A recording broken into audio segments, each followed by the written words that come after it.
अस्सलाम वालेकुम। आज हम डिस्कस करेंगे रीनल फेलियर। रीनल फेलियर या उर्फाम में से गुर्दों का फेल हो जाना भी जो है वो कहा जाता है। गुर्दों का नाकारा हो जाना, गुर्दे बेकार हो जाते हैं और यूरिन बनाना छोड़ देते हैं, ब्लड को क्लीन करना छोड़ देते हैं। कौन सी इसकी वजूहात हैं, इसका क्या इलाज है, ये आज के लेक्चर में हम डिस्कस करेंगे। सबसे पहले बात हो जाए किडनी फेलियर की और रीनल फेलियर की। रीनल फेलियर जो है ये क्या है, जब किडनी ने अपनी वर्किंग, अपनी फंक्शनिंग और फिल्ट्रेशन जो है स्पेशली छोड़ दी है। कॉजेज क्या क्या हो सकते हैं इसमें? इसमें कोई पैथोलॉजिकल रीजन हो सकता है, यानी किसी बीमारी की वजह से, किसी और बीमारी की वजह से, जैसा हाइपरटेंशन है, जैसे डायबिटीज है, इनकी वजह से, या ऑटोइम्यून डिसऑर्डर होते हैं। समटाइम इसमें जो है वो बॉडी के अंदर जो इन्फेक्शंस हैं उनकी वजह से ऐसा हो सकता है। यानी पैथोलॉजिकल रीजन क्या है? किसी भी और बीमारी की वजह से रीनल फेलियर अगर हो, किडनी के ऊपर जो है इफेक्ट हो, तो इसको पैथोलॉजिकल जो है ना वो कॉज कहेंगे या रीजन जो है ना वो कहेंगे। और इसके अलावा जो है ना वो क्या है, इसमें केमिकल कॉजेज हो सकते हैं, यानी कुछ इसमें जो है वो केमिकल्स हैं जिनकी वजह से क्या होता है, रीनल फेलियर काज हो सकता है। अब अगर केमिकल रीजन की बात करें तो इसमें कुछ टॉक्सिन्स ऐसे होते हैं जो किडनी की वर्किंग को इफेक्ट करते हैं। इसके अलावा इसमें जो है अल्कोहल का हम यूज ले सकते हैं। शराब नोशी जो है ये भी गुर्दों के ऊपर बहुत बुरी तरह से जो है वो असरअंदाज होती है। इसमें हम ड्रग्स को जो है ना वो ले सकते हैं, यानी मेडिसिन को जो है ना वो ले सकते हैं। कुछ एंटीबायोटिक्स हैं, एनसेड्स वगैरह जो हैं वो क्या करते हैं, वो भी किडनी की जो फंक्शनिंग है, रीनल जो फंक्शनिंग है, इसको इफेक्ट जो है वो करेंगे। तो दो मेजर जो है हमारे पास रीनल फेलियर के काज आगे किसी और बीमारी की वजह से इफेक्ट हो सकता है, किडनी अपनी वर्किंग छोड़ सकती है, या फिर किसी स्पेसिफिक केमिकल की वजह से, किसी टॉक्सिन की वजह से, किसी जो है मेडिसिन की वजह से, किसी एंटीबायोटिक की वजह से भी किडनी के ऊपर इफेक्ट हो सकता है और वो अपनी फिल्ट्रेशन का और नाइट्रोजनस वेस्ट मटेरियल को बॉडी से रिमूव करने का, ब्लड से रिमूव करने का काम छोड़ सकती है। अब जब किडनी फेलियर होगा तो उसकी वजह से फिल्ट्रेशन नहीं होगी, नो फिल्ट्रेशन, क्योंकि किडनी का स्पेशली जो ग्लोमेरुलर पार्ट है जिसने फिल्ट्रेशन करनी है वो इफेक्टेड होता है, तो फिल्ट्रेशन नहीं होगी।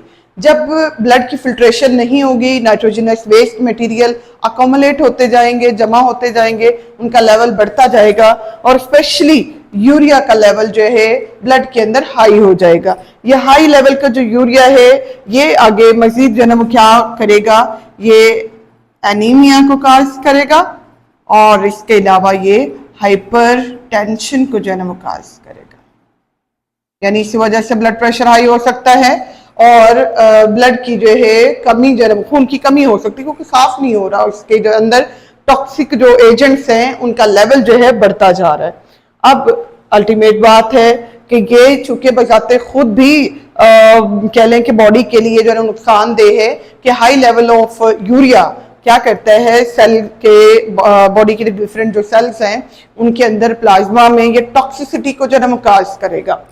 इवन इसको जो है वो ट्रीट ना किया जाए तो ये डेथ भी काज जो है वो कर सकता है, क्योंकि हाई लेवल ऑफ यूरिया जो है ये कन्वुल्जन को भी काज करता है, ये कोमा को भी काज कर सकता है और इवेंचुअली डेथ को जो है वो काज कर सकता है। सो इस सिचुएशन से बचने के लिए इसकी ट्रीटमेंट, इसका क्योर, इसका इलाज जरूरी है।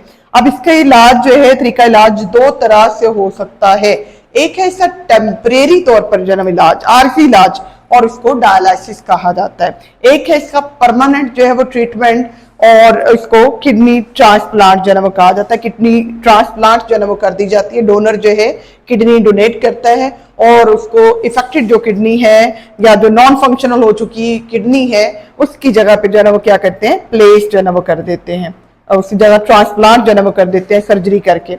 अब डायलिसिस को लेंगे, ये हमारे पास क्या है, एक टेम्परेरी जो है ना वो ट्रीटमेंट है।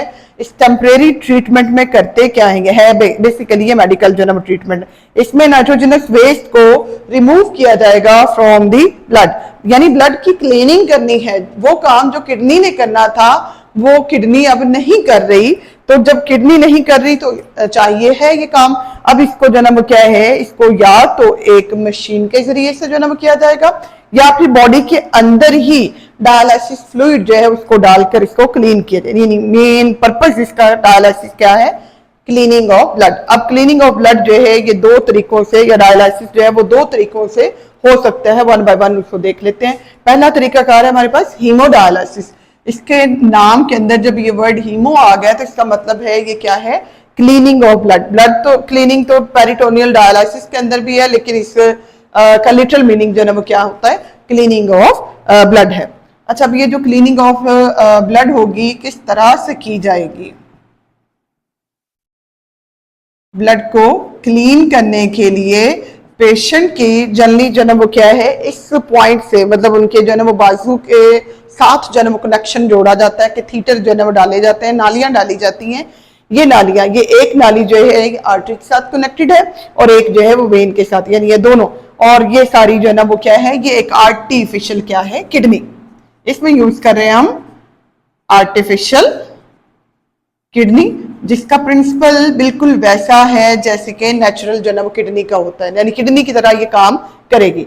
अब ये जो आर्टिफिशियल किडनी है इसको डायलाइजर कहा जाएगा। आर्टिफिशियल किडनी डायलाइजर है। ये सारी डायलाइजर जो है मशीन है, और मशीन का एक सिरा जो है ये आर्टरी के साथ कनेक्टेड है, जो ब्लड को जो है पेशेंट के ब्लड से जो है पंप करके ब्लड को इन बहुत थिन मेम्ब्रेन्स में से जो है ब्लड को गुजारेगी, और वेन के अंदर क्लीन हुआ जो ब्लड होगा इसको वापस पेशेंट की बॉडी के अंदर जो है वो ले जाएगी। अच्छा, अब ये जो इसमें नालियां हैं इनके अंदर ब्लड गुजर रहा है, जबकि इसके इर्द गिर्द, अच्छा ये नालियों ने काम क्या करना है, इन्होंने करना है फिल्ट्रेशन का काम, यानी ये बेसिकली फिल्टर लगे हुए हैं। ये थिन वाली जो नालियां हैं ये हैं फिल्टर, जिन्होंने फिल्टर करके जो नाइट्रोजनस वेस्ट होगा ब्लड के अंदर उसको कहाँ ले आना है, इसकी सराउंडिंग में। अच्छा, अब यहां से डाला जा रहा है ये जो लोअर का पोर्शन है, यहाँ से डायलिसिस फ्लूइड जो है डाला जा रहा है। अब इस फ्लूइड के अंदर बाकी केमिकल कंपोजिशन जो है ब्लड वाली ही रखी जाती है, बस इसमें चेंज क्या होता है, नाइट्रोजनस वेस्ट मटेरियल जो है इसके अंदर नहीं होता। तो जितना नाइट्रोजनस वेस्ट मटेरियल ब्लड में होगा वो सारा का सारा जो है डिफ्यूज होकर, चूंकि फिल्टर होकर जो है ना वो कहाँ आ जाएगा, इस डायलिसिस फ्लूइड के अंदर। ये देखिए यहाँ सारा जो है डायलिसिस फ्लूइड जो है ना वो पड़ा हुआ है, मेम्ब्रेन्स के इर्द गिर्द जो है ये डायलिसिस फ्लूइड है सारी तरफ जो है, जबकि मेम्ब्रेन्स के अंदर अंदर जो है ना वो क्या बह रहा है, मेम्ब्रेन्स के अंदर जो है ब्लड जो है ना वो पास हो रहा है, और ब्लड में मौजूद जितने नाइट्रोजनस वेस्ट मटेरियल होंगे वो फिल्टर होकर कहाँ आ जाएंगे, इस डायलिसिस फ्लूइड के अंदर जो है ना इकट्ठे होते जाएंगे। अब जैसे जैसे जो है ना ये प्रोसेस जो है ना चलता जाएगा, जैसे जैसे क्लीनिंग जो है ना ब्लड की होती जाएगी, क्लीन वाला ब्लड जो है पेशेंट की बॉडी के अंदर रिटर्न जो है होता जाएगा, और जो यूज हुआ सारा जो है ये इसमें डायलिसिस फ्लूइड होगा। इस फ्लूइड को यहाँ से कलेक्ट करके, यानी जो यूज वाला है उसको यहाँ सेपरेटली जो है ना वो कलेक्ट जो है ना वो किया जाता है, अनटिल के इसमें जो है सारा ब्लड जो है ना वो क्लीन हो जाता है। इस प्रोसेस को जो है रिपीट करवाना पड़ता है, और इसमें जो है डायलिसिस करने के लिए जो डायलाइजर है, जो आर्टिफिशियल किडनी मशीन है, ये हॉस्पिटल्स के अंदर इंस्टॉल होती है। तो ये करवाने के लिए पेशेंट को हॉस्पिटल ही ले जाना जो है ना वो पड़ता है। अब इसके लिए एक और इसका जो है वो अल्टरनेटिव जो है ना वो तरीकाकार जो है ना वो निकाला गया है, जिसको सफर में भी इस्तेमाल किया जा सकता है, जिसको घर में भी इस्तेमाल जो है ना वो किया जा सकता है। इसमें और इतनी जो है ना वो ज्यादा जो है ना वो प्रॉब्लम जो है ना वो नहीं है, यानी इसमें जो है वो 2-3 दिन जो है 4 दिन depending upon the situation of patient के, इसमें 3-4 दिन जो है ना वो निकल जाते हैं। लेकिन पेरिटोनियल डायलिसिस जो है इसको तकरीबन डेली बेस पे जो है वो करना पड़ता है, रिपीट जो है ना वो करना पड़ता है। बहरहाल ये अब घर में भी हो सकता है और सफर में भी जो है ना वो मुमकिन है, सफर के दौरान भी इसको जो है ना वो किया जा सकता है। तो इसकी निस्बत ये थोड़ा जो है ना वो एफिशिएंट हो जाएगा। दोनों के अपने अपने जो है फ्लॉज भी हैं, दोनों के अपने अपने जो है एडवांटेज भी हैं। पेरिटोनियल डायलिसिस के अंदर क्या होगा कि जो डायलिसिस फ्लूइड था, पहले हमने ये देखा डायलिसिस फ्लूइड जो था वो डायलाइजर के अंदर मूव कर रहा था, और जो ब्लड है वो सारा के सारा जो है मेम्ब्रेन्स में से पास होकर साफ होकर पेशेंट की बॉडी के अंदर जो है वो जा रहा था। लेकिन यहाँ अब क्या होना है, ब्लड जो है पेशेंट की बॉडी के अंदर ही रहेगा। यहाँ अब जो है पेशेंट की बॉडी के अंदर जो भेजा जाना है दैट इज डायलाइसिस फ्लूइड, यानी पेशेंट की बॉडी के अंदर डायलाइसिस फ्लूइड जो ना भेजा जा रहा है। यहाँ ब्लड जो है उसको पेशेंट की बॉडी से बाहर लाया जा रहा था। अच्छा, डायलाइसिस फ्लूइड बॉडी के अंदर भेजा कैसे जाएगा, कहाँ भेजा जाएगा? ये भेजा जाता है पेरिटोनियम। पेरिटोनियल जो है कैविटी, एब्डोमिनल जो कैविटी है यानी पेट के अंदर एक कैविटी पड़ी हुई है, इस कैविटी का नाम है पेरिटोनियल कैविटी। उस कैविटी के इर्द गिर्द जाहिर सी बात है बहुत सारी ब्लड वेसल जो है ना वो है।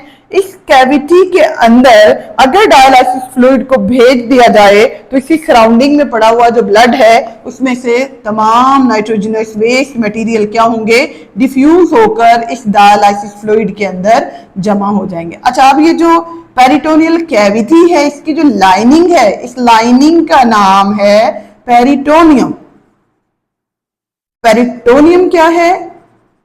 इस कैविटी की लाइनिंग है, यानी इसकी जो लाइन है, इसकी जो दीवारें हैं वो पेरिटोनियम है, और जो खाली जगह है, जो कैविटी है दैट इज पेरिटोनियल कैविटी, और इसी की मुनासबत से इसको पेरिटोनियल डायलाइसिस कहा जाता है। अब इसमें करते जो है ना वो क्या है, ये पेट के करीब जो है ना यानी नाभ के करीब से जो है दाएं बाएं किसी भी तरफ से इसमें कैथीटर बारीक यानी नाली जो है वो डाली जा सकती है। उस नाली के जरिए से पंप करके इस खाली जगह में, इस पेरिटोनियल कैविटी में फ्लूइड को भेजा जाएगा। कौन सा फ्लूइड? डायलाइसिस जो है फ्लूइड को भेजा जाएगा। अब डायलाइसिस फ्लूइड आ गया, सराउंडिंग में जो है नेटवर्क ऑफ कैपिलरीज पड़ा है जिसमें ब्लड फ्लो कर रहा है, वहां से वेस्ट मटेरियल सारे जो है यहाँ आते जाएंगे।